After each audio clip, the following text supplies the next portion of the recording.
and welcome to the How to Swim podcast, the band that time forgot, about Glasgow's most stubborn rock band, as I've just said, How to Swim. This Hi, is Chris. episode... Yeah, hello. Hi, this Chris. is episode 4 of this podcast. Hi, Chris. Far camera left, I'm trying to do it like you do it. This is Gregor Barclay, who never normally gets introduced. This is Mr. Dave Gillies, current bass player. Hey, guys. Current singer, current bass. Patsy, we're going to say Cramilton. Yes. The amalgamation of names. Yes. You are our current cello and backing vocalist and synth player. And this is Dan the man. Oh. Daniel Drever. It's actually Drever. Oh, fucking hell. Greg, you can do the intro. I've been saying Drever correctly for months. Oh, you keep saying driver. No, I think Drever. You say Drever, but I just thought that was because you're Manx. Daniel Driver.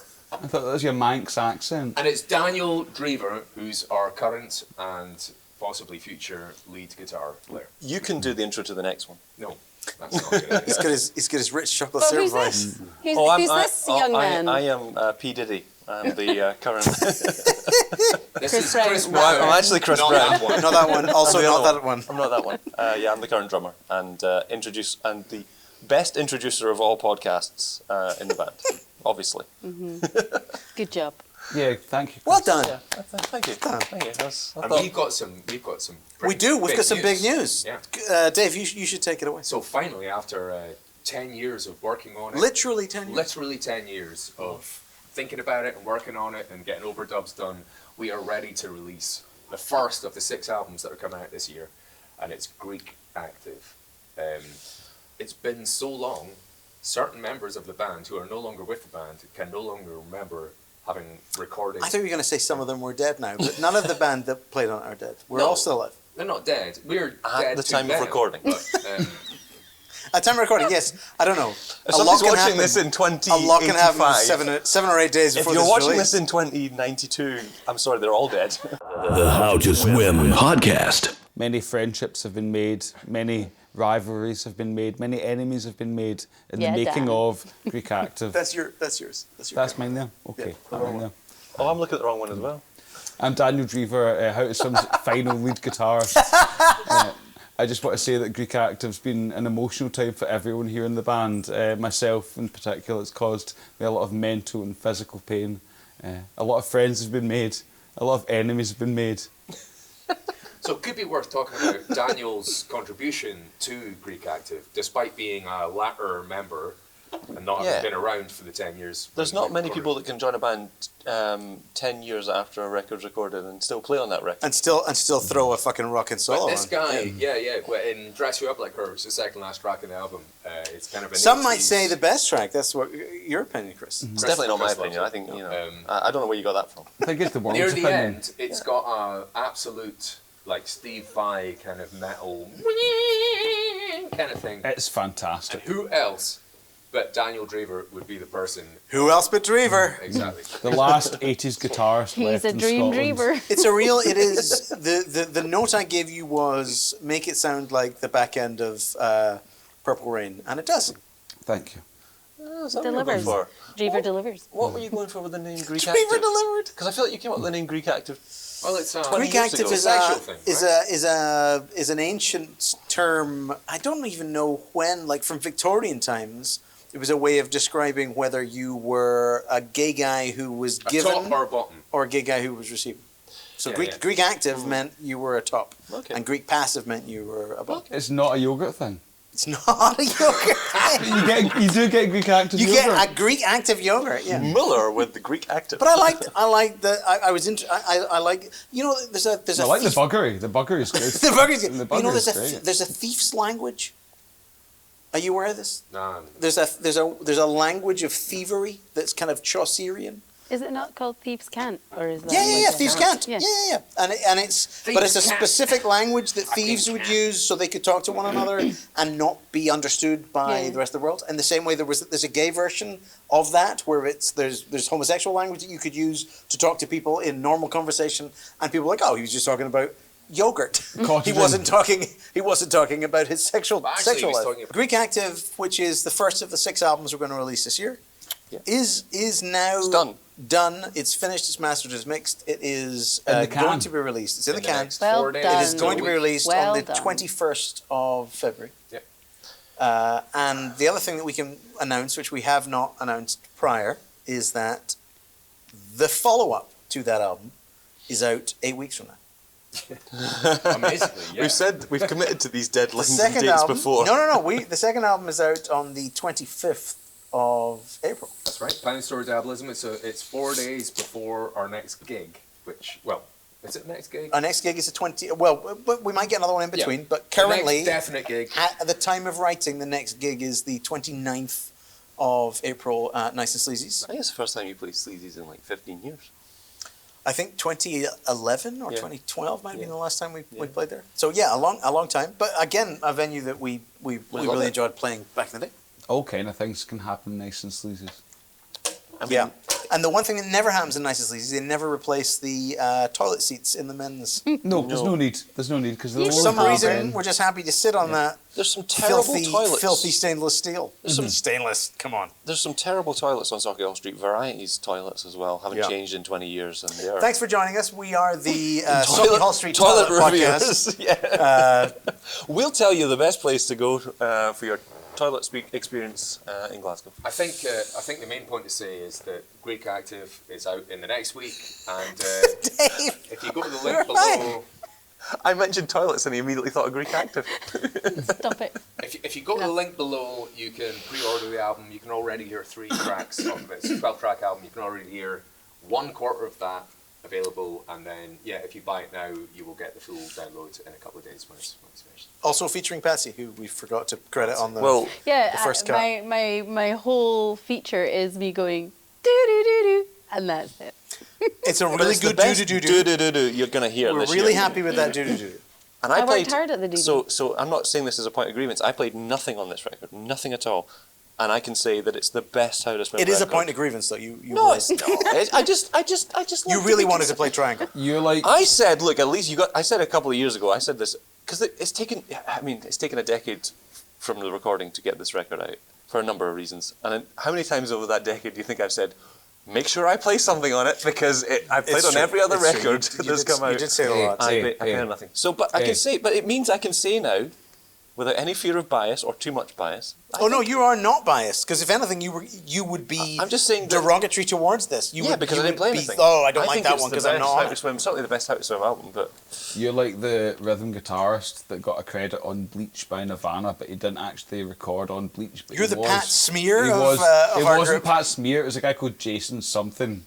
Fact check. Surname was something. Yeah, No, that's it weird. it wasn't something. It was Jason, but I don't want to say Bateman because I know that Jason Bateman's like an actor, and he's not. I mean, it's Jason unlikely. Fakeman. Was it Fakeman? It wasn't Jason Statham. It wasn't Jason Bateman. Anyway, this guy called Was it Jason Spaceman? Jason. I don't think From- it was. from I don't Spiritualized? think it was. Oh, I feel like it was hero. a different surname. Imagine if Nirvana had collaborated with Spiritualized. That would have been a Anyway, wonderful anyway, thing. you're like him. You're like Wouldn't have made them him. any better. Spiritualized, I mean. How dare you? Sorry. The guy from Spiritualized wanted me to like type up his musical, like he was doing a musical with someone, Type it Spaceman? up. and wanted to type You were it gonna up. be the secretary for It Jay went like Spaceman. like I had to like write the melodies as notes. And Is stuff this a like true that. story, You, Dan? you specifically you. Yeah, me. He didn't say I want Daniel Drever to do it, but I was the person that ended up Did you do it? did a lot of it. Yeah, Okay. it was dependent on funding, which I did not receive.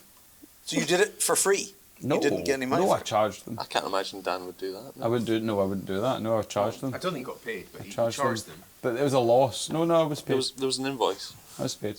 All right, okay. You're like an Maybe onion. this We're is for just another peeling back the layers and for another finding time. out all sorts of For another things. time. The money came later. The money came as requested. A dentist, a man with a salary was It involved. didn't come immediately, but he let it come down. Come on. That's Come on, that's a I feel gag. like at that point, That's the a fist gag bump. for the 2 people in Yeah. Europe that remember that was one of the Spiritualized albums. That's the best one. Well, And that's certainly a my good album. favourite. I It's think a that's really my good favorite. That's the record that we became pals over, is, it kind of. is. Because I was stuck in a lift with you one And day then we were thinking- just masturbating one another I know and we over were. this And it record. was- How much you it was- liked it? It was joyous. It was joyous. It was absolutely joyous. No, I was stuck in It's a a really lift good with this guy. You know that thing when you get into a lift with somebody at work or whoever who's Masturbating. oh yeah, All the time. who you kind of no, but you don't really have anything to talk about. And you're like, oh fuck, how this elevator? I'm American, but the lift feels like it's taking forever. It's literally been 10 seconds. It just doesn't come. It just doesn't come. It's gonna, It doesn't come. But you're, and I was thinking, what am I going to talk to this guy about? Because I don't have anything in common with this guy. He thinks he's the next Spielberg. I just want to be an editor. Are you talking about when you guys are... okay, we knew each other, but we were just distant classmates, at college. And I hadn't exchanged a word with him. And Greg, I think you were probably saying to me, so what are you going to do now? I was like, well, I think I'm going to head over to Avalanche and see. And you were like, no way, that's where I'm going. And you were like, shit, I need to have more things to talk about. And he said, what are you going to try and buy? And I said, well, I really want to get that new Spiritualized record. And he's like, I want to get that record too. It had come out that day, I think. Yeah. Oh, something like that. Anyway, that's because I'd seen the music video. Cute. And from that moment, and then he was like, we probably talked in the record store about how you played guitar and I played drums, and that was proceeded to like 6 months later or whenever it was when you were like, play drums on this gig with no rehearsals. So yes, Spiritualized, and we still love Spiritualized, and we're going to see them next month. Yes, we are. Yeah. Oh, you love them, but they love me. Exactly. We have established that. So like, they're happy to employ you on the regs. You have to love me more than you currently do. Can you get his email address? No. No, I can't. because we'd quite like to support them. It's jspaceman@aol.com. Yeah. Hang on. Anyway, so that was the other key thing to point out is that Poundstore Diabolism, which we have not yet announced, other than 5 minutes ago, is the second of our 6 albums. And it wasn't recorded 10 years ago. Was not recorded 10 years ago. Was recorded Last year. 2 years ago now. It was summer 2023 in Barcelona. A lot of the current set, or some of the current Quite set. a lot of the current set contains that material. And a song, weirdly, from 2003, which is the year where we're going to be briefly talking about in this episode. Yeah. How Can You Be Happy on Your Own? Which we used to play regularly. We played it at 3 or 4 gigs. It then got dropped for 20 years. And I was having a beer with you one day, and I said, He's not "Do gonna you let this remember that slide." song? Do you remember that song, How Can You Be Happy on Your Own? I'd like to record that one day." And he went, "Fuck, I think I will record that. I'm making a record next month. I'm going to go and record that next month." Without, I was saying I would like to record it with you someday, and he proceeded to then say, "No, I'm just going to record it with a bunch of other guys." And I felt like, oh, but that was the song This is something we haven't really covered, but I went and did a show we did a couple of shows in Barcelona with How to Swim as we were. Mm-hmm. So Paul and yourself and Ian came over and we did a couple of shows. And then I kept going back to Barcelona and wanting to do more Primavera. shows. But a lot of times I was over for Primavera, but a lot of times like the band couldn't all make it. So we ended up bringing in other players. I played one of them. Sean, literally, who, again, we'll speak to Sean later in this episode, because he was very important to the 03 era of the band. Yeah. But Sean does now live in Barcelona. So when we would go over, we would play with Sean. And I ended up reaching a situation where, I mean, the first Barcelona EP, again, we'll get to this more detailed in a later episode, but... Yeah, I wasn't on the first one. Were you not on the first I think one? I was on. I was No, on. the Dill fir- Pickle was the first one I was on. I think barely any of the band went over for the first one because you got a random drummer called Gabriel. Gabriel plays, And who then now Sean, runs Sean Gabriel record store in and- Venezuela. Okay. The reach of the band is far and wide. It's wild. Yeah, so Gabriel, because you wanted me to go over for that one, and But you couldn't do it. I Gabriel was there for that. Sean, Sean plays on it. Paul Kelly plays on it, and I Yeah. play on it. and you Maybe recorded that's it in a it. day. Midnight Steak is the 4 of us. They were kind of not throwaway tunes, but they were songs that you hadn't really. They were underdeveloped, and you just thought, well, I'll go to Barcelona, I'll book a studio for a Well, day. the idea was to go with, and again, we will cover these in more detail later, but the idea was tunes that you could record in like 24 hours, and that would not require an inordinate amount of rehearsal for the guys at the other end. Like if it was in really complicated time signatures and a whole bunch of like blah blah blah, it would be too tricky. But Poundstore Diabolism is the record you made in summer 2023 when you didn't play a gig in Barcelona, but you did spend some significant time in the studio over there for A that week, summer. I think. We were in the studio for 4 days. And it was really nicely recorded, I think. Yeah. What's this? I have a question about Midnight Steak. Yeah. So Is it too late for one? always, I'm a vegetarian. midnight, yeah. However, Midnight Steak, on the recording, did you make a steak and then did you eat that steak? Or where did you get that sound from? Because Can't imagine. That Greg is would it. let any The food go sound to on the waste. record is of a steak being cooked, Was which that I you then cook- 100% ate. So was it you recording that steak? Yes. We don't have many live samples in songs, but there was the one that makes me think of, other than Midnight Steak, is the one at the self-checkout in the Sun. Yep, which is on Niagara. Niagara, yeah. The Also- snare sound on Nevermind is actually a fried egg with the oil. The oil's like very violent, it goes pop like that, and it gives it a kind of a bassy plosive that you just won't get otherwise. Yeah. So like now if you use like a Roland 808 drum machine or something like that, which we all do, then a lot of those sounds are actually That's taken why a lot from of people would- fried eggs just Fact check, Gav. bursting Fact off check, the Gav. oil. You would hire Steve Gold. Albumini. Yeah. Come on, Steve. I get no laughs for Steve Albumini. I laughed. There we go. I laughed. Come I on. was too busy talking to Fact Check Gav, as he'll now forever be known. Maybe Albumini. Albumini to make Steve album. Albumini should have got more laughs. But okay. I don't get it, sorry. It's the albumin of an egg. Oh, fuck, man. It Okay. was right there. If you have to explain your jokes, there's a problem. No, I'm just saying nobody was Problem with listening. me, I killed It him. didn't need explaining. It was good. Look, I'm just not as quick as you guys, okay? I didn't get it either, but I was too shy to say. No, you were busy talking. Not true. Anyway, so that's how you get snare samples. Good, on the good. big records. Thanks, Dan. Sure, no problem. The problem with doing 6 albums in a year is you end up with like 60 tunes that you want to rehearse or need to rehearse, at least 60. or put into the set list for the coming year. So I don't know how much of Greek Active and Poundstore and the future records are actually going to Well, make it into the live set this year. We're probably not going to be able to No, perform we're not going all of them. to. We're not, but we've never performed all of our tunes. I mean, we've had hundreds of tunes, but we haven't played them all. The main thing is we do squibs. I want to do squibs.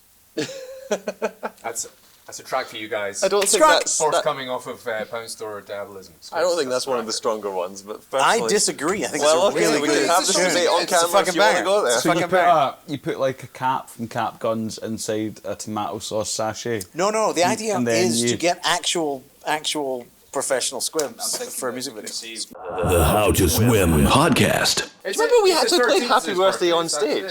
We put a full like 11-piece version of Happy Birthday. For whom? It was for a guy who fucking hell.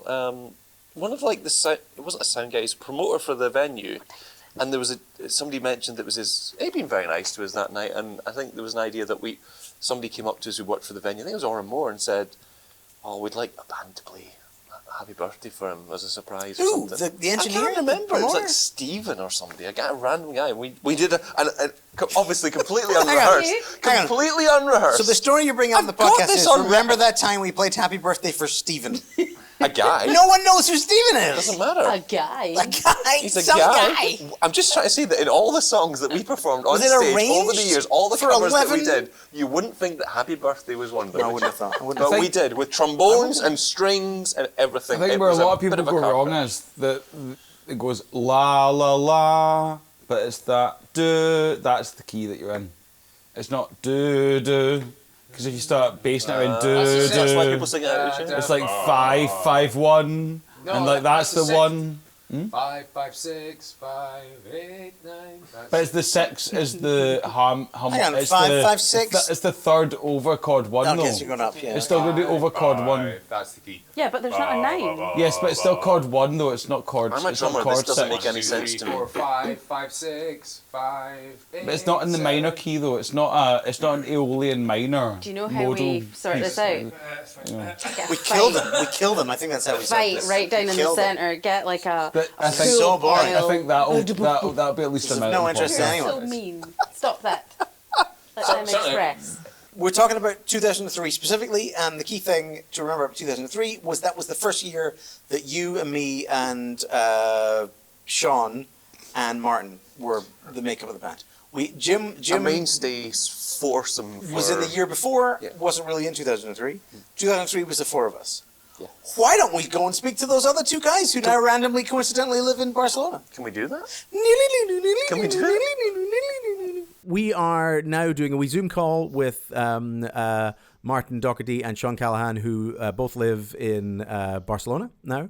and also Romano Valerio, who lives still in Glasgow, and who randomly Chris and I bumped into after the first half of this recording. So in the introduction to this, we say we're going to talk to Martin and Sean, but we don't mention we're going to talk about Romano. But here he is, and it's a nice surprise. We assumed Romano that you were dead. I was very briefly. I live round the corner from where we used to practice on, was that West Princess Street? Oh, that was Greg's old flat. Oh, my old flat. Haven't come very far at all. Did we used to practice in that? Did we practice in that flat before we had rehearsal spaces? Yeah. Right. Yeah. Fuck. That was the flat where somebody was renting your bathtub, Greg. Yes, there was a guy paying to sleep in the bathtub. It was insane. He was paying like 65 quid a month or something. Like, he wasn't paying a lot of money, but he was paying some money, and I feel like any money to sleep in a bathtub was daft. But it's like a subplot out of Peep Show. It really is. Like, Superhands would do that. But yeah, I remember a beautiful memory of coming around to your flat very excitedly to hear your latest song. And that was the lyrics of Cherryman and the basic structure, if I remember right. And there was a guy sleeping in the bathtub. And that was confusing. And that was, Cherryman was the best song that we played live for ages, I think. That was almost in the set, almost the entire time that I was in the band, either first or last, or, it was always It would go everywhere. It'd go in the middle. Yeah. We were still playing that up till when we went on the hiatus in 2015. It was still in the set. So we were playing it for 10 years. I watched the version that we did, Greg, with Gabrielle and Paul and Jason. In Spain, yeah. In Spain. It's pretty good. And I'm playing the little keyboard You're bit. playing the keys on it. And I forget it halfway through, and Paul has to come and play it for me, like move my fingers so that I'm playing it right. And it's such a simple part, but I completely forgot it. Sorry, that was the flat where you met Greg, Sean, and came to your first practice. I know. I remember. It was you guys, Romano, Martin, Chris, yourself. It was Fiona. Yeah, Fiona was there. Fiona was still there. We've not mentioned Fiona. No. Who was there for first flautist. I think. Does Fiona predate you then, Sean? Yeah, absolutely. We had a flautist before we had a second guitarist. That's so upside down. Fiona joined in November 2002. Fiona joined for remember the gig we played with a band called A Close Last? Yeah. Yes. What was it called again? That bar? Whatever the fuck that bar was called. They were good. They were a wee punky kind of Ramones band. Yeah. They were great. We then played in Coatbridge with, and that was an untold disaster. Coatbridge has gone down in like the How to Swim folklore is both the best and worst gig simultaneously. My memory of Coatbridge is. Tell that story then, because that might be. My memory of Coatbridge is that we just went to this dive of a pub in Coatbridge because there was a battle of the bands. Was it a battle of the bands? I think it was. But no, it was an organised gig. By the way, it was a. We only knew about it because you were from Coatbridge, Martin, and I think your pals still lived there, and we thought it'd be funny to rock up and play it. And we felt like elder statesmen. We were like 20 at the time, 21, but all these other bands, they were all about 15. The other band, other bands were a lot younger. And all their friends had come along. They were 15, 16, underage, drinking the lot, and they were all basically playing Nirvana covers. I remember the guy who was running the PA had to leave halfway through and take a bunch of gear with him, so there were no mics on stage. Halfway through, he got like an emergency call from his parents or something, so he had to take a bunch of gear. The drums weren't mic'd anymore. All the other bands were doing like Nirvana covers, and Greg came to me and said, right, about just before we were going to play, he said something like, "We're just going to do entirely white noise. We're just going to." You said, I'm impersonating Greg here. He basically said, "I'm going to go up and they say, who likes Neil Diamond, kids?" and then launch into an audio sort of. I feel like we did play at least one song. No, we tried to play songs. We just randomly went into white noise at random intervals. Sure. I remember at one point. I mean, the recording is atrocious, but also like phenomenal in a way that I can't think of any other band rocking up to do that gig and doing what we did. Is it nicely record? Are there good bits that we could use in here? No. It was an actual punk festival that was based around a hardcore principle. We got invited by some weird consequence of knowing people that I went to school with. And so we turned up as, like a fucking Velvet Underground cover band? Like, really? Let's be honest, like, the first year. If memory serves, was why we wanted to do noisy shit, because we were exactly. We're too tame for these guys. These guys are wanting hardcore stuff, and we're not giving them hardcore stuff. So let's just play white noise instead, and at least we'll give them something that's closer to what they want.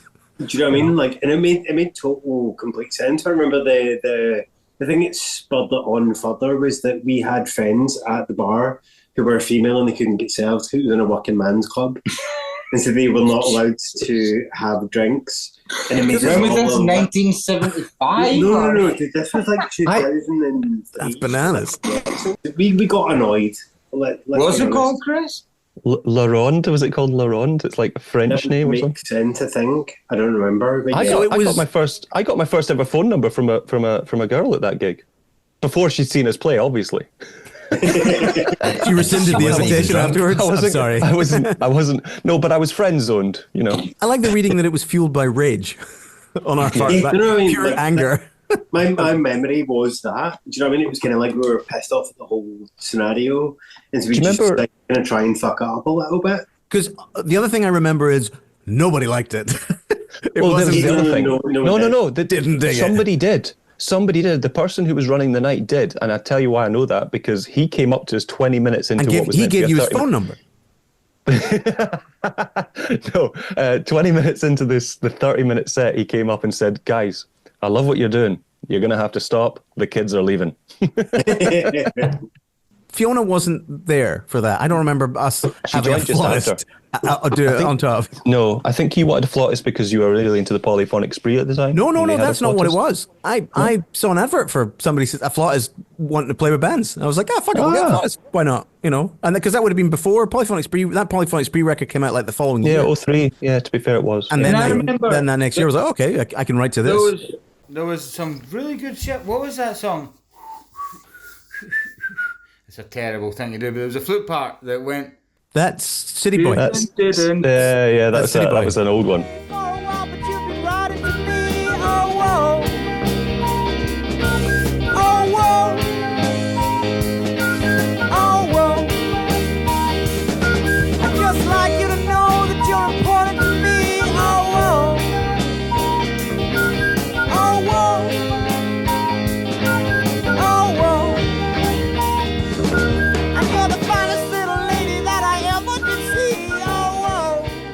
It might not be true, but you guys told me so sorry on a casino night that you followed Lou Reed around and tried to give him a vial of your blood, but I don't know if that's true. That was John Cale. Yeah. You guys said you did that. You did? Oh no, we did. Yeah. We sellotaped it to his tour van. It wasn't really blood, though. Let's be honest.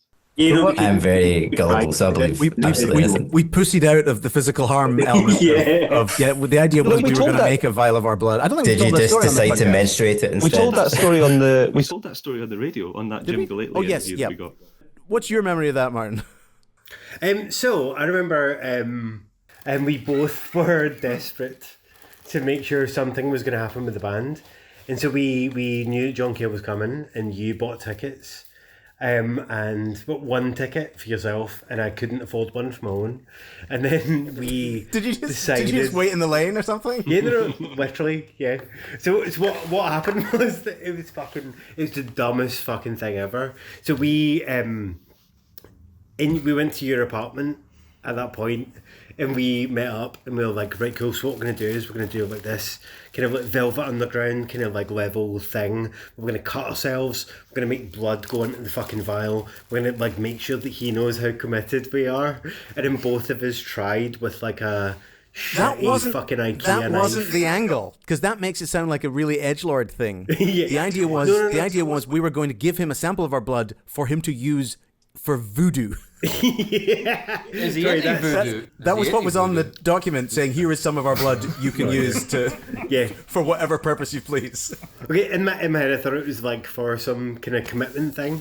Until we tried to do it, and neither of us could produce blood because we were too terrified of actually cutting ourselves, and so we made fake blood. We didn't even get the 4 finished on the Richie Manic arm of. Yeah, no, fuck no. God no. And then so we produced vials of fake blood. Went to King Tut's, waited outside. We harassed him on his way to stage. And said, "Hello, we love you. Here's blood. Here's blood." We gave him the demo. I don't think we gave him the blood, but we gave him the demo on stage. You said you sellotaped demo CDs to his tour bus. Yes. Yes. So Gregor went inside to the venue to see the concert. I watched the show. It was great. I stood outside and waited and sellotaped vials of fake blood to the bus and the door with a little note that we'd written again and the demo in fake, scenes. And the demo blood. scenes. Yeah, no, of course, but in fake blood, going "We love you" and "We are the greatest fucking band of all time," and just smeared a little end note going down the side just to make it fucking seem like it's. But this was your big idea to get him to produce the album. We definitely didn't smear blood on it. Yeah, no, it was very, very fake blood. Because what we ended up doing was mixing food coloring with washing up liquid in the end, because that was the only thing we could get that had broadly the right shape and viscosity as the actual thing. Because we were too cowardly to actually harm ourselves in the pursuit of this. And then we went for drinks at Malmaison with him. No. Kind of. I mean, he was there. Yeah, no, technically he was there. Just by coincidence, he rocked up. Yeah, exactly. So we went for drinks in Malmaison, and then the owners took pity on us and gave us free drinks. Really? Did you tell them the story? And then I also met Mark Owen the same night. But Martin, didn't you completely disconnected? I was telling the guys in the band a story last night about you bumping into Liam Gallagher in London and telling him and nearly starting a fight with him. Is this also true, or is that made up? You know, it's totally true. It wasn't me. It was my friend Darren. I remember you telling me about it. Yeah, you know, it was just totally dumb. It was so stupid. Was it Darren from Bricolage? Yes. So we went to the Bar in London, and Darren had been drinking all fucking day, properly, sincerely drinking. And it got to 10 p.m. and he came in with Kelly Osbourne and someone else, and they were part of a little group. And so I couldn't give a shit, to be totally honest. It was none of my concern whatsoever. But people I was with were more concerned about it, and they took it as a moment in which they could stake a claim, I think, into folklore. And so they started discussing things with Liam, and the security guard grabbed one of them and said, "Get the fuck away from him. He's not of any interest to you. He is not interested in you whatsoever." But I was okay, so I was just sitting next to him, and no one removed me. And so I was just sitting talking to him about general day-to-day stuff. And then I realised he's the thickest person I've ever met. Literally so remarkably dumb. I was talking about music shit, and it was just so blindingly stupid that I was oh, okay, cool. I should probably get involved in this as well. So I just called him a cunt, and then the security guard hoisted me up. I thought you demanded your money back for Be Here Now. That was the story you told me. Someone in your entourage said, "Can I please have my £9.99 back for Be Here Now because it's fucking rotten." Right, that might have been me because that's less aggressive than the people that were threatening. I don't believe you bought Be Here Now. The How to Swim podcast. That maybe ties us in to because the other thing that happened in 2003 was the first album came out. So we should probably cover that because that's on it. That's one of the things that doesn't sound like mince. That's on that. That's on that. Do you know what? I actually listened to that the other day, and I enjoyed Texan Suicide, the first song. And the reason I really like it is because the chords completely don't fit the song whatsoever. No. Right? Absolutely not. But for some reason, it still sounds good. The bass and the guitar are doing totally different things. Atonal things. She don't like cities. Someone who the first drummer who was on the Bob said that was his favorite How to Swim tune. Yeah, he said I loved to play that. I remember you had a manager around then as well. We had many managers. Did we? There was a girl who was a manager. I couldn't tell you her name. A girl manager? When did we have a girl manager? manager? I don't remember ever having it. I'm sure I would have remembered that. Yeah. I just This does ring a bell weirdly. This does ring a bell. Her telling you to do something on stage. I can't remember if it was wear uniforms or smile or something. It wasn't smile, but it was gonna something be like goggles. Goggles. People are always telling us about goggles because we're called definitely a How to Swim. 13th note one she turned up to. That and a firewater one. And that's all is I that ringing remember. any bells? I mean, It does for me. Weirdly, it does for me. I don't know who it would have been. I wonder if it is, now that I'm thinking about it, whether there is something. Was there a girl who also took photos, who kind of thought she was managing the band, or was kind of ad hoc managing the band, but it didn't go anywhere? Because if it was anyone, it was for 3 days. I mean, it wouldn't have been for long. This is like tuning into Dementia Hour or something. This is just ridiculous. This is just us going, did this happen? Not sure. Not everyone's got your insane memory, Chris, just to be clear. Even I don't remember this. Going back, I like a lot of songs on 2D. Romano, did you play on 2D? Which one is that? I don't think I ever played anything that was recorded because that would sound I don't think you're terrible. on it. But who played on that then? It was you two. Martin. Sean, you didn't play, did you? No, I don't think Sean was. No, I didn't play. I was out before John. It was Ellen who played violin. Is there violin on that record? I don't think there's violin on that record. No, she hadn't joined at that point. I don't think there's even trumpets on that. I don't think there's even trumpets on that record. Way before. When was Ellen then? Ellen was like 2005 or something. Yeah, 2004. There might have been trumpet. Alistair probably plays trumpet on. Chaz Chinese things around 2003. Oh no, Chaz Chaz did one show and never recorded. Oh really? Martin, Chaz only plays on the. He played on the launch for It Stings in 2004, and it was the only time. Mm. Martin, there is trumpet on that record, but it's you. it's City Boy. Amazing. I remember. Yeah, Thank you. Thanks, Chris, for mentioning that. I was enamored. I'm still enamored with my playing. Thank you. I did the job. It did the job. It definitely did. Was there an album? Yeah, I think it is. Was that the album that was made? The cover was made entirely of dicks and vaginas. It's not quite as bad as that. That was his original. There was either a poster or an album cover that was all the album found. cover is made from pornographic images, I think. No, the album cover. The album cover is made from like something from the Sunday Times magazine or something. It's just something from just a magazine a friend of my mum says. I remember like there was a thing. And there was a poster of that. And someone had written under it, like, accused of sexism. Sexist cunts or fuck, something really, really not what we were. We're still getting comments about that. We're going for sexy cunts. We're getting comments for straight white men on YouTube suddenly. But from the other side, straight white men, we're getting people are people think it from the other side. That's great, people are saying it's outrageous for me to be making fun of this marginalized group. I'm like, it's a marginalized group of which I'm a member. Also, it's not a marginalized group, so fuck off. But that's great. Actually, that's the kind of what you want. You don't really want people. No, like I was hoping there would be more back and forth. Oh, you're right, Sean. You don't want people. No, you don't. But I was hoping he'd bring his mates, and at least we can pump those numbers. Just get the view count up just by virtue of there being some discussion about it. But he went away after leaving that first comment, which we refuted. I'll tell you just how badly Start Live 2D is recorded and played. I ended up playing bass on one of the songs. That's how bad. Yeah, the recording is oftentimes not great. Just to go back to the porn advert thing, we do have that poster. It's in the archive.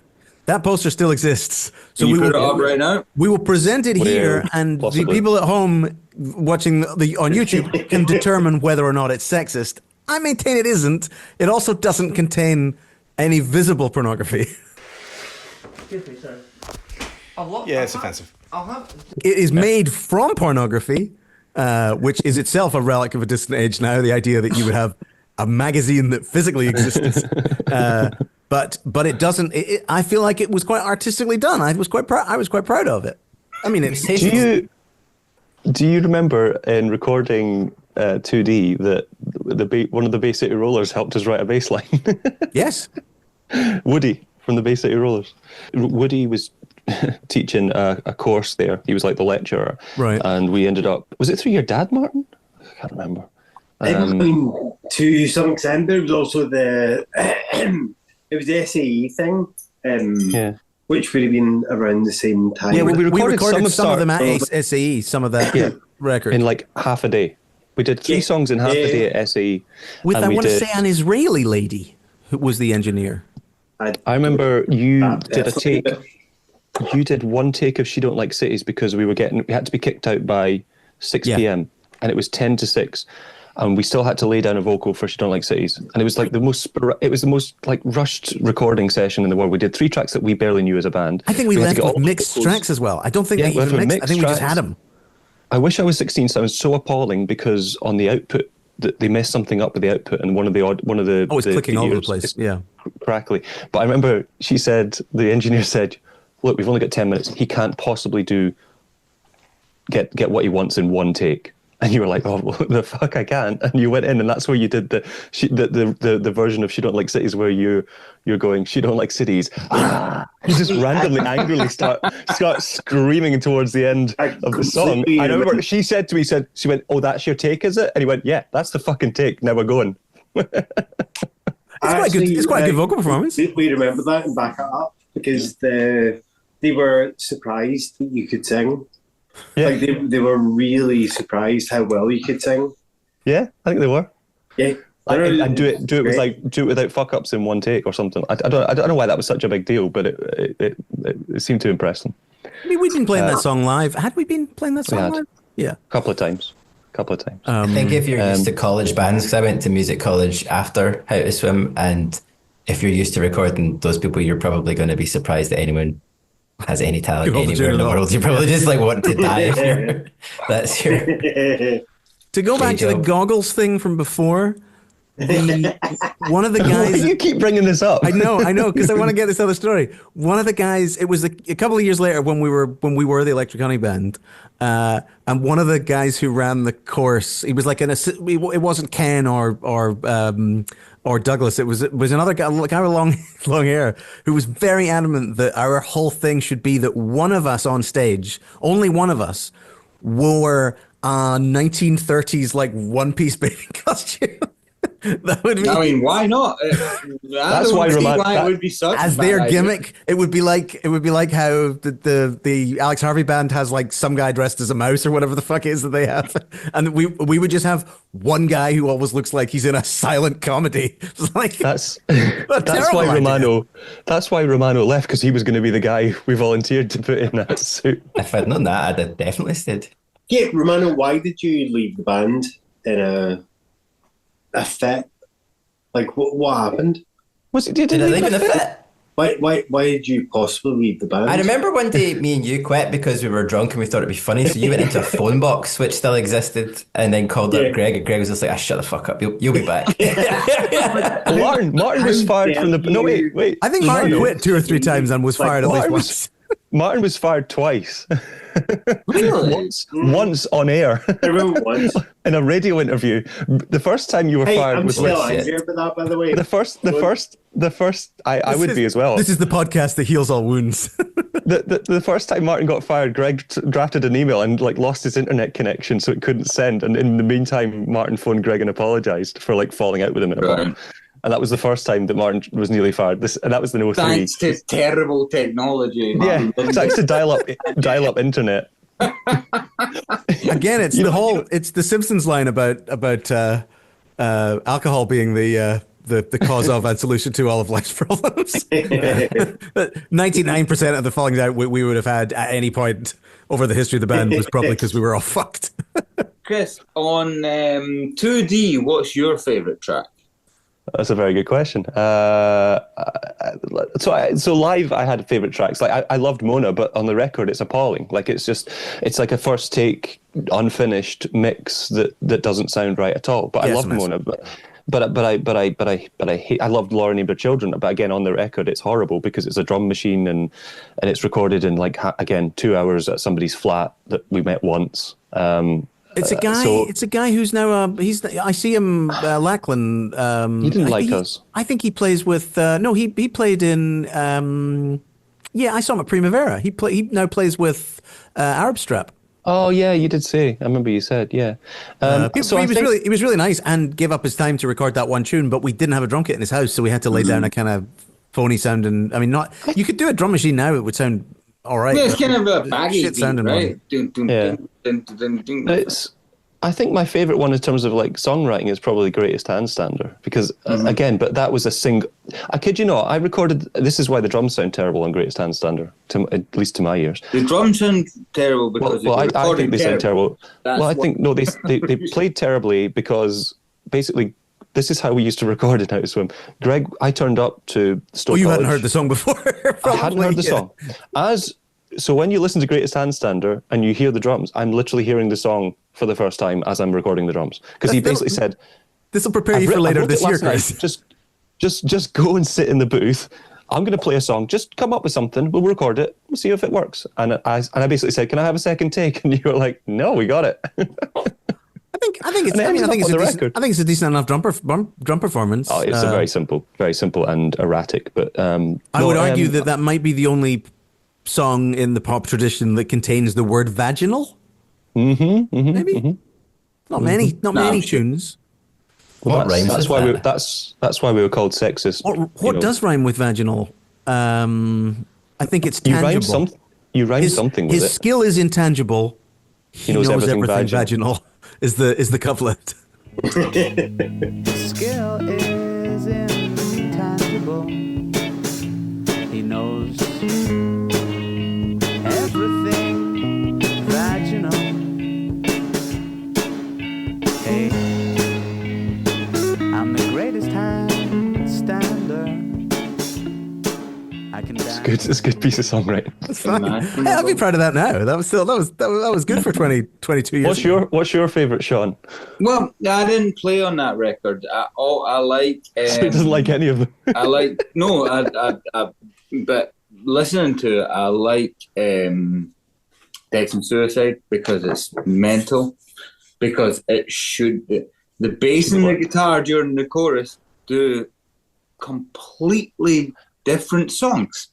But this is why we had a hard time relearning it for 2015 when we played it live. It's impossible to play live, I'm sure, because when you're playing it, it's like you're doing it wrong. No, you're doing it wrong, but this is the part. Yeah, 100%. I always thought the song, and we played this well. I thought the first gig I did at Tuts and was Can't Speak Chinese. Yeah.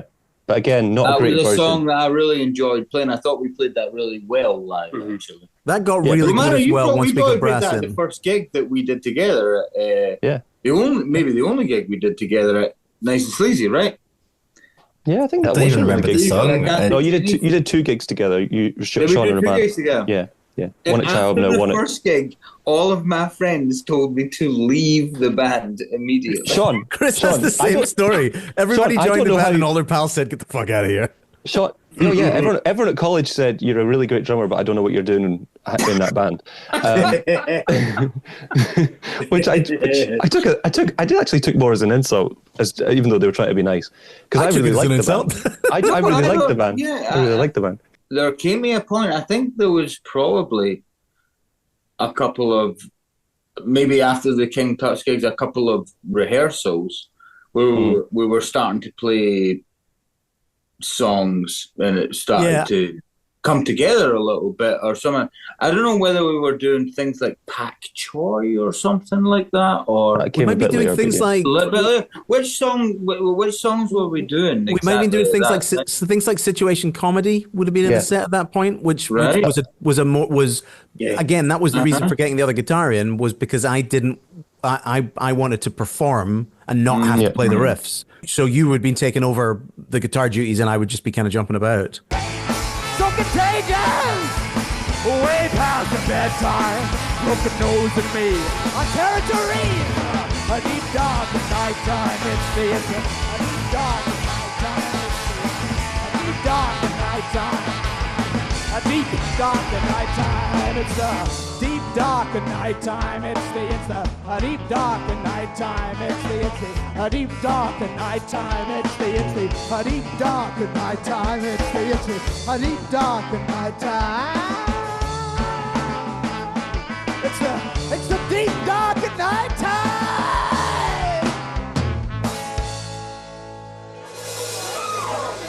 Martin, I have a question for you though. I have this vague memory that in 03 we played a gig at the 13th note, and you were used did you have body art? Did you have something advertising the gig? Were you sent up by Bobby King into like the upstairs in the 13th note? Did you have to? What was that? Bear with me. I have no idea. Sorry, I might have completely invented this in my head, but you were wearing a dressing gown at one point in the pictures from that gig, and we think the reason you had a dressing gown. Dressing gown. All right, that was me just doing my own thing. I remember was it that gig or another gig? We all wore T-shirts with things written on them, and someone, maybe Martin, had a T-shirt that said "Aim higher, Romano, aim higher." Yeah, I remember that. I remember that. I can't remember what the other T-shirts were or what mine said, but I remember that because it had my name in it. Bobby was the advert. Bobby, yeah, did he have something painted on? Yes, downstairs now. Yeah. Downstairs now. Bobby was a human advert for us. That must be during that's during his band's show. Yeah, but we took him upstairs, obviously, and paraded him around. But it wasn't Martin that was.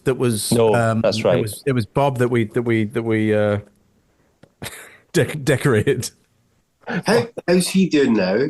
Is he all right? He's good. He opened for us our last show. He was brilliant. Yeah. We've got a video. Did you film Bobby's set? Oh, you have to share that.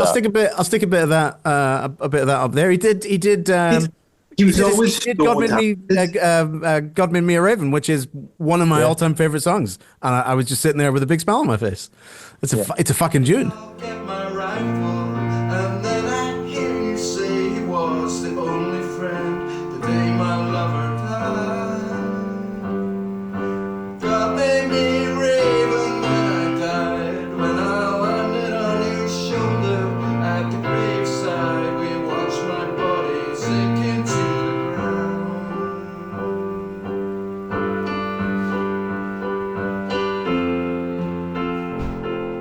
He mostly now plays drums in grindcore bands. That is 90% of what he does now. Is blast beats. He did say after doing the show with us at the Glad, that was the first time he, I think, had played live as just a solo guy doing guitar stuff for about 7 or 8 years. And he said he was like, I kind of want to start doing this again. So that's good. We're supposed to be doing another Ma record this year. That would be awesome. After a 15-year hiatus, which again we will record on one day. The idea was it was going to be a double album. You're doing 7 half of albums it on my year. birthday and half of it on Bobby's birthday, and that's the record. So Greg, 6 records wasn't enough for you this year. It's 8. It's 8 now. Oh, it's 8. Right. Okay. For a man with ADHD, that's gonna be hilarious to watch. It's good. But we're talking about this period and how it's been. But have you seen people since then? Like, for example, Fiona or anyone? Fiona's missing. Fiona is now. She now works for the RSPB because when Fiona moved away, she went to live in New Zealand to try and save the kakapo, the tiny flightless bird in New Zealand that was endangered, no longer endangered.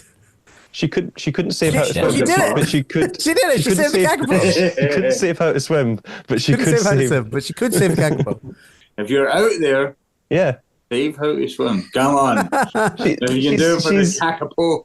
If you do it for the kakapo, you could do it for this khaki band. The How to Swim podcast. But there was a period, Greg, when you were applying for other universities or courses around the UK. And I remember being on holiday with my family in 03 and you calling me to say you'd got in at the RSAMD. But had you not gotten in at the RSAMD, you'd have probably been going somewhere else in the UK, like London or Manchester or some other technical college. And at that moment, the band wasn't going to survive, or you were going to take it elsewhere and start it in a different city. So I think that after the summer of 03, I certainly felt like I started to take it more seriously, and there was more of a drive and more of a like, okay, what are we actually going to do with the band, rather than just keep playing as instead of having a band How to Swim full of Mancunians or Brummies or something. I don't know if Greg. Like that, Greg might have changed the name, and maybe Greg would have become a millionaire. We just don't know. I remember some of those early practices being a lot of fucking about. Like we were definitely sitting around for long periods of time. Well, that still happens. Thank you, Romano. You've fucking legitimised it. Thank you. I just want to briefly be here for this for anyone's memory of the Jim Gallately interview. Yeah, let's talk about that. Because we talked about playing tuts, which we for some reason I don't know if Jim Gallately used to just invite bands on having seen them or he got demos, but we played King Tuts. I didn't think we were particularly good, but we obviously there was something in the set that he liked. Yeah, and he invited us to do the interview, but we then did our homework on the show, and we found out that it was a pretty formulaic show in the sense that all the bands that would go on, which again, no shade on Jim Gallately, but like that's kind of what these things were. It was all radio shows have that a similar kind of format. But so these unsigned bands would go on and they would say, "Hi, I'm John, I'm Pete, I'm Ryan, and we are," and they would say in unison the band name. I'm Carl and I play the drums. Yeah. You just get lots of that. And I was okay with that, but you were appalled by this idea, Greg. so we nearly jeopardized. I thought we could do something more interesting. Was the idea and stand out? And I will argue that we did succeed. But we nearly lost the interview. I don't know if it helped. he nearly kicked us out of the studio. What did you do in the end? We not got kicked out of the studio, but had a very. It was a little fraud, but we rather than answer the questions when he asked us the questions, we wanted to just play dictaphone recordings that we recorded around town that day. So we interviewed random people on like Buchanan Street and ran around and recorded different things. And the idea was that when they asked us a question, we were just going to play a bit. It was a question we didn't like, or we didn't want them to answer. If we decided, how arrogant does this sound? It was something like if we found the question generic or boring, we were just going to dictaphone the answer in, which was going to be some guy in a shop talking about which size shoes he would recommend. But the funny thing, the bit that I remember is at the end of the thing, I was still not happy. And I asked if I could stay. So I stayed, and me and Jim edited the show. I don't know why he let you do that. I can't imagine is a thing that they extend to most of the people that are on the show. I think he hated us. He actually hated us. We weren't asked back. That was a terrible thing. What was that? We should not have done that. That was a bad thing to do. I think he then on the show talks about thinking it was funny. I think he obviously didn't hate us off the bat. He's continued to play. He's played our stuff intermittently over the years. Do we have the recording of that there? Yeah. We can play a bit of that here. How to Swim, this week's Beat Breakers on Beat 106, as we expose more of Scotland's new talent. Sometimes it's easier to do so than other times. The guys from the band actually turned up. Each of them had a dictaphone with stuff that they'd recorded throughout the day, and that's what they wanted me to broadcast as the interview. And the bit at the start there with the guy talking about Turkey, that was the only bit that I sort of retrieved and sort of just to pacify them a bit. But a great band anyway. But the bit he let us use was the interesting story we got from the guy who was working in a bar in Glasgow. I think it was the Universal, and he was telling a story how he got kidnapped on one of his family's summer holidays. We'll play a bit of that there. Beat Breakers. I was in Cyprus in 1974 with my brother Kevin, and we got some plastic binoculars and we were looking at the orange grove that Turkey had invaded previous, and we used to watch their Air Force bomb Famagusta. We went for a walk anyway, and we got captured by what looked like a massive monster to me at the time, and we were in Turkish hands for the next 11 hours, and they were searching for us, and it went back to Whitehall. My dad got into deep shit about it, but I've always liked Turkish food since. I remember Bones and Logical Man, and there was something that I always remember thinking was called Diane Knows, but was not called that. That was just the thing that was repeated over and over again. This is your Jungle Gym incident again, Greg. Diane Knows. What would Diane Knows have been? That was just what you sang at the end of the song again and again, but it wasn't called that. I remember. Poor Diagnosis. That's Loosen Up. Poor Diagnosis. Yes. Yeah. Yeah. Diane Knows. Me. Wasn't that about me, Greg? Loosen Up. Yes, it was. Holy shit. I mean, you're taking the piss out of me in the lyrics, but I'm very flattered. It's not really. It's not really. You said, well, The phrase "you need to loosen up," I think, was about me. That bit was. The rest of it wasn't. It was kind of a diss. I was very flattered. And looking back, and I think it still applies. I do need to loosen up, but that's where anxiety medication helps. Still, Chris, you still need to loosen up. Come on. I didn't get some propanolol down you, and then you loosen up real fast. It Stings was after Romano, but that would have been what, summer of 2004. Yeah, we first attempted to record it in August 2004. Yeah, and then we aborted those recordings. And then we redid it later in the year. But that, I think, as we have said elsewhere in the episode, that was the one where we were trying to because I remember us listening to Start Life in 2D after it was all finished and being really happy with it, but we shouldn't have been. And I feel like within 6 months we were like, that sounded a bit rubbish. We need to do one that sounds better. I think we were proud to having put out an album, having something out. I don't think any of us really ever thought that it was. It was at best a mishmash of poorly recorded and mixed and engineered for different songs. places, different producers. Yeah, one of them is straight up a demo. I think that there's still some stuff there that should be revisited. Personally, I think Mona should have a proper recording. It's a really good pop song. Yeah, I agree too. So I would really recommend trying to do something with it. Apart from Greg's lyrics, which always jar now when I listen to so your daddy used to spit on you my, your daddy used to beat you. What was it? Yeah, there's some borderline misogyny in a lot of. Yeah. You can question that stuff with that. Martin. There could be an update. I mean, what are we, 20, how many years removed? 22 years removed.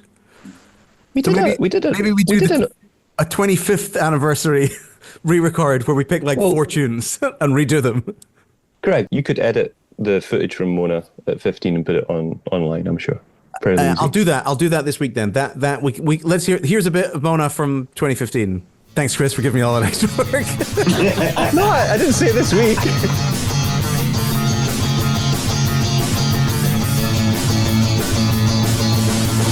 She does all her best work late at night, like all the artists say, to build herself up for it. Takes most of the day.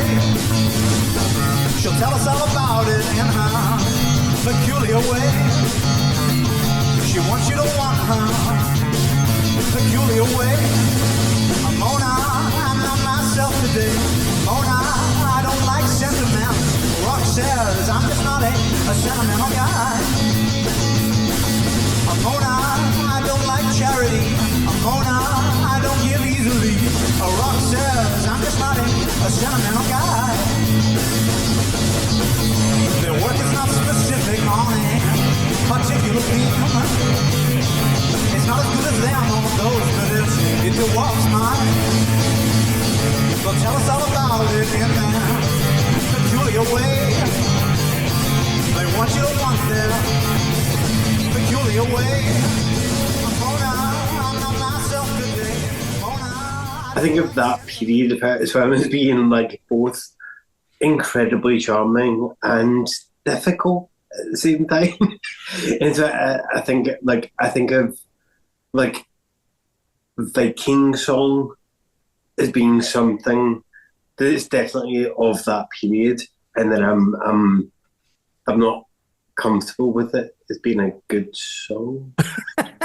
It's just I think that's an accurate read. It's it's not good. It's barely a song. It's barely a song.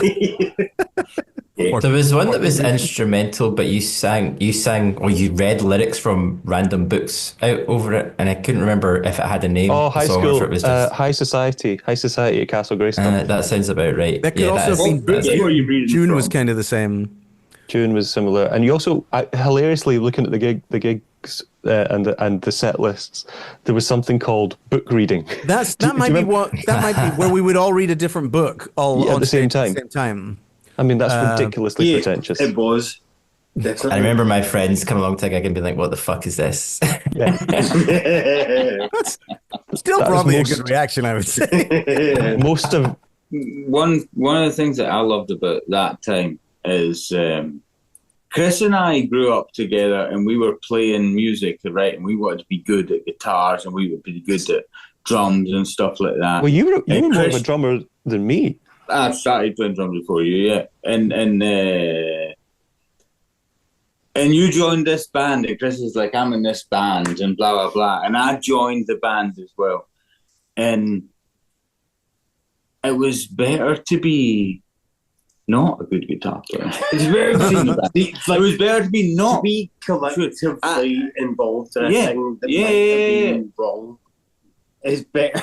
I totally. Do you know what I mean? agree. Like I really, to collectively fuck up. Yeah. Is infinitely better than and I really enjoyed, like, you know, I thought being in a band was being good at playing guitar and shit like that, and stuff like that. And How to Swim, I learned it's not about being good at guitar; it's about making a noise with a guitar that sounds.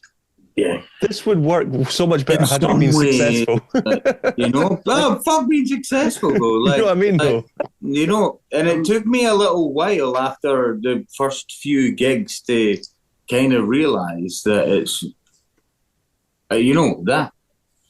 Like, I'm not gonna lie, like, my favourite period in How to Swim is when we did nothing.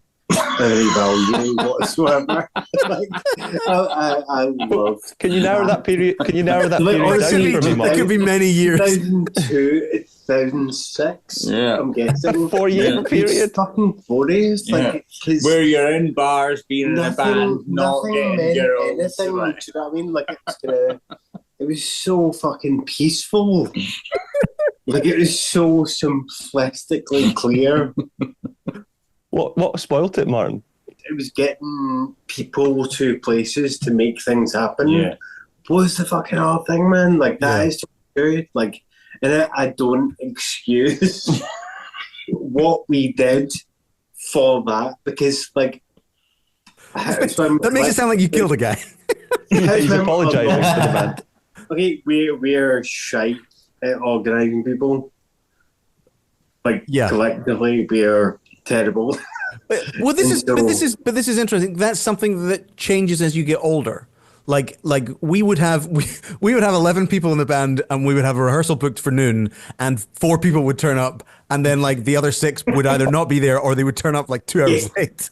Whereas now, if we have a rehearsal, mostly because everybody's older, they're there. They haven't slept in a skip the night before, or you know, or maybe got bitten by a dog. I've got no frame of reference for that until, like, the only thing I have is the idea that it was a stretch to organise people to come. Do you know what I mean? Like, that was challenging.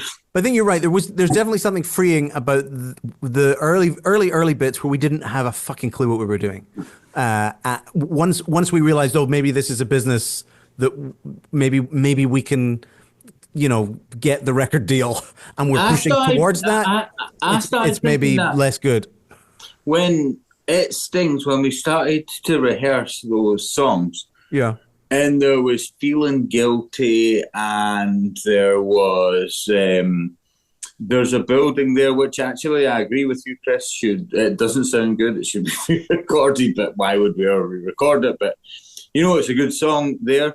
And we were playing Cherry Moon in the set. I think we started to really like become not a band that's just like, we don't play instruments and stuff. We started to introduce people who had gone to RSAMD and stuff like that, and they were like bringing a lot of. And your songwriting got really intricate. How nice it was to talk to those guys. That's fucking great. What? I like them even more now than I did then. Me too. Yeah. Thanks, everybody. Bye. See you next time. Bye. Okay, done. Let's go to the pub.